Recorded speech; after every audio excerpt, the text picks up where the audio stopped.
welcome back to another Serger Tip Clip. Well, when I first introduced you to the Artist Palette Packs of Wonderful 12-weight spaghetti Egyptian cotton thread, I promised you that I would show you some very cool things that you can do with it on your serger. But don't feel limited. You can also use it in your sewing machine too. But did you know that you can make fringe on your serger? You can, and it's not hard, and I'll walk you through all of the different steps and show you a couple of really beautiful little things that you can add on that makes it really look like it was a separate piece of trim that was added to your fabric. So we'll go to the machine in just a minute, but if you haven't subscribed to my channel, thanks for doing so, and be sure to click the like button. Now let's get to the machine because I can't wait to show you this. Before I start stitching, let's take a look at the setup of the machine. I have the touch screen on. I want to be in overlock mode, and I'm going to scroll down to stitch number 9, which is my 2-thread wrapped overlock wide with the left needle in. I'm going to tap that, and the next screen that comes up gives me all of my information. So let's take a look at the rest of that. I'm going to get my left overlock needle threaded. That's the yellow root. I have my needle in the correct position to begin with, so I'm all set with that. Get the thread in the needle, and I want to show you the next part too because I'm using 2 of the 12-weight spaghetti Wonderful threads, the Egyptian cotton, and I'm putting both of those in the lower looper. And the air threading will certainly blow through one thread, but 2 12-weight threads is a little bit too much for that.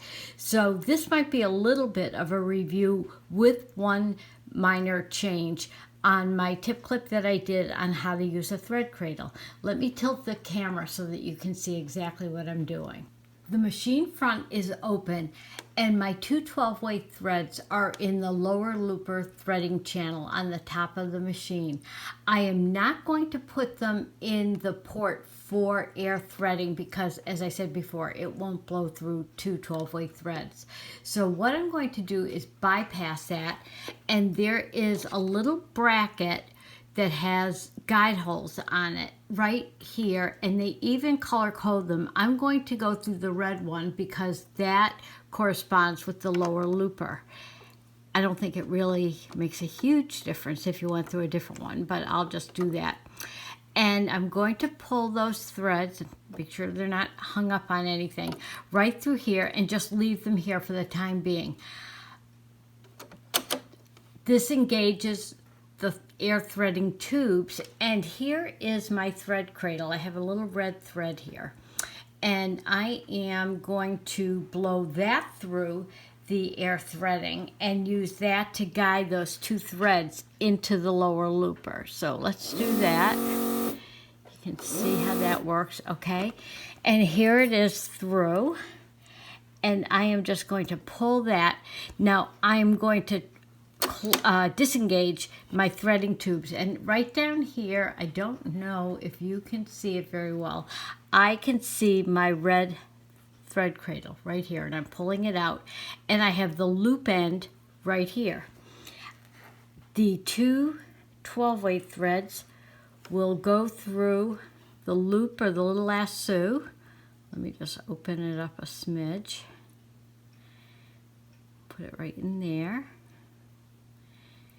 And now I'll pull those through the eye of the upper looper with my thread cradle. And now my lower looper is threaded. Now, as I mentioned before, this is a 2-thread stitch. So I need to make sure that I have my upper looper converter on because there is not going to be any thread at all in that upper looper. We're back at the touch screen again, and just to review all of our different settings, our left needle has a tension of 4, no right needle, no upper looper thread.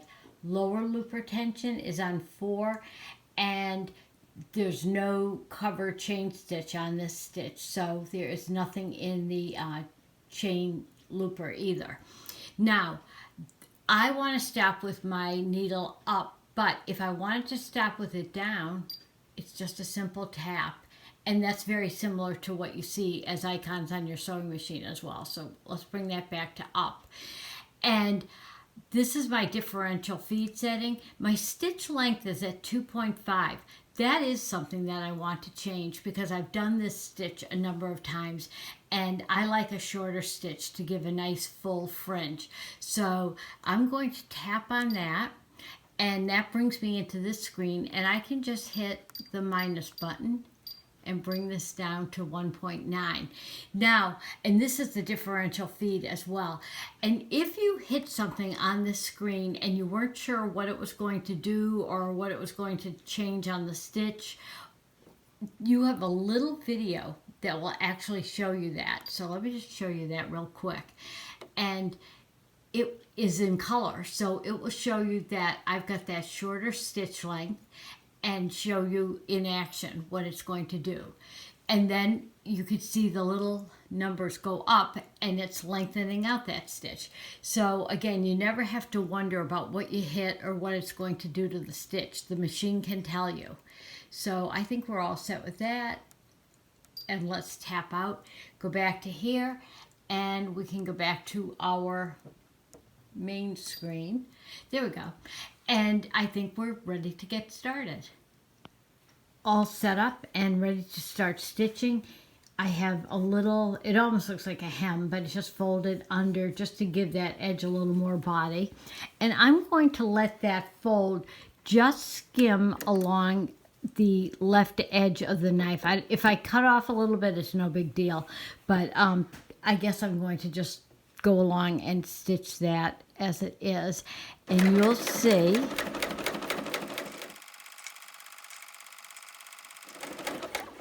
and you can see those two lower looper threads just wrapping around the edge of the fabric, and I am nicking it here and there.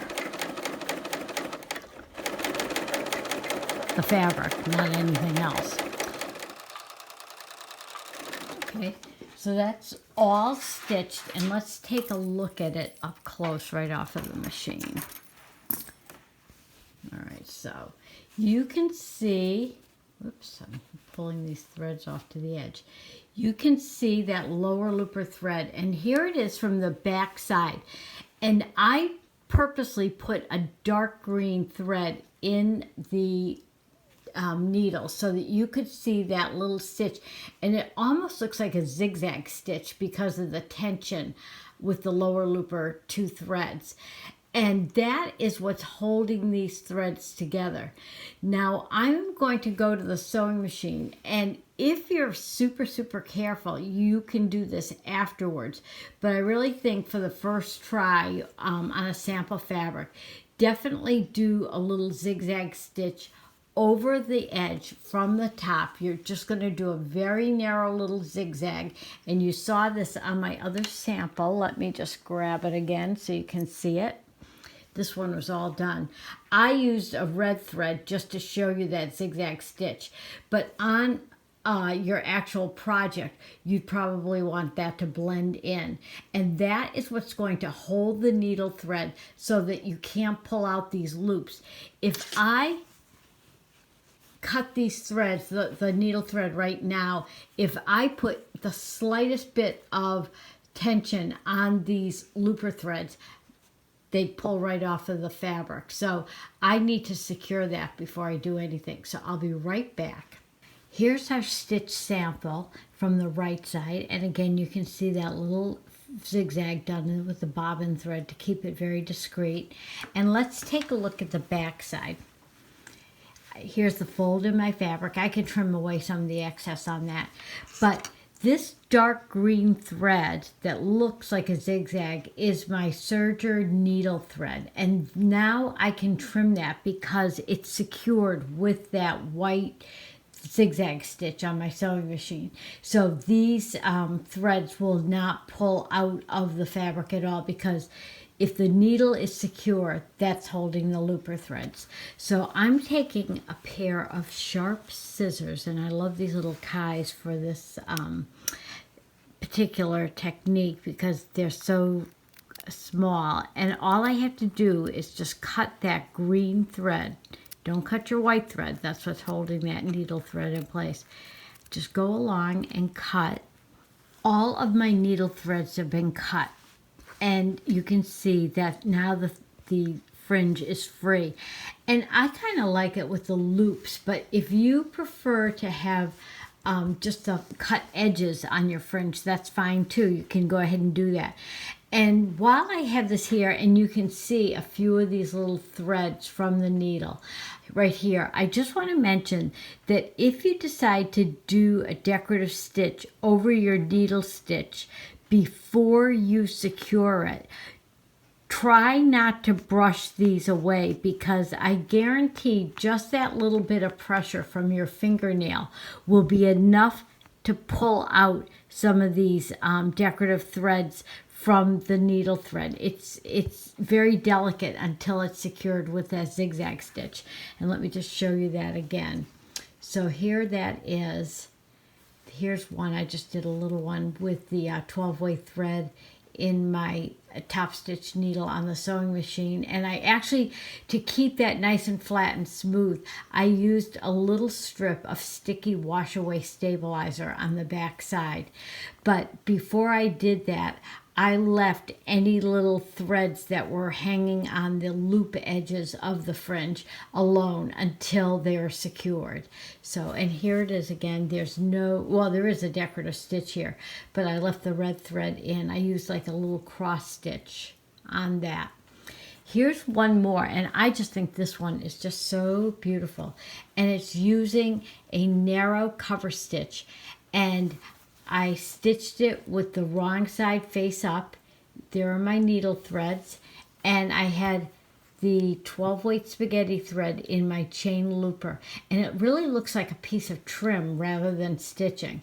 So these, I hope, give you a few ideas and a little bit of inspiration to work with, and I hope you have fun with this technique. Thanks for joining me today. And if you have any questions or comments, please leave them in the comment section below, or you can email me, gail@gailpatrice.com. And both of the thread packs, the Bayside Blooms and Paint Box collection, are available on my website, gailpatrice.com. Thanks very much, and we'll see you again soon.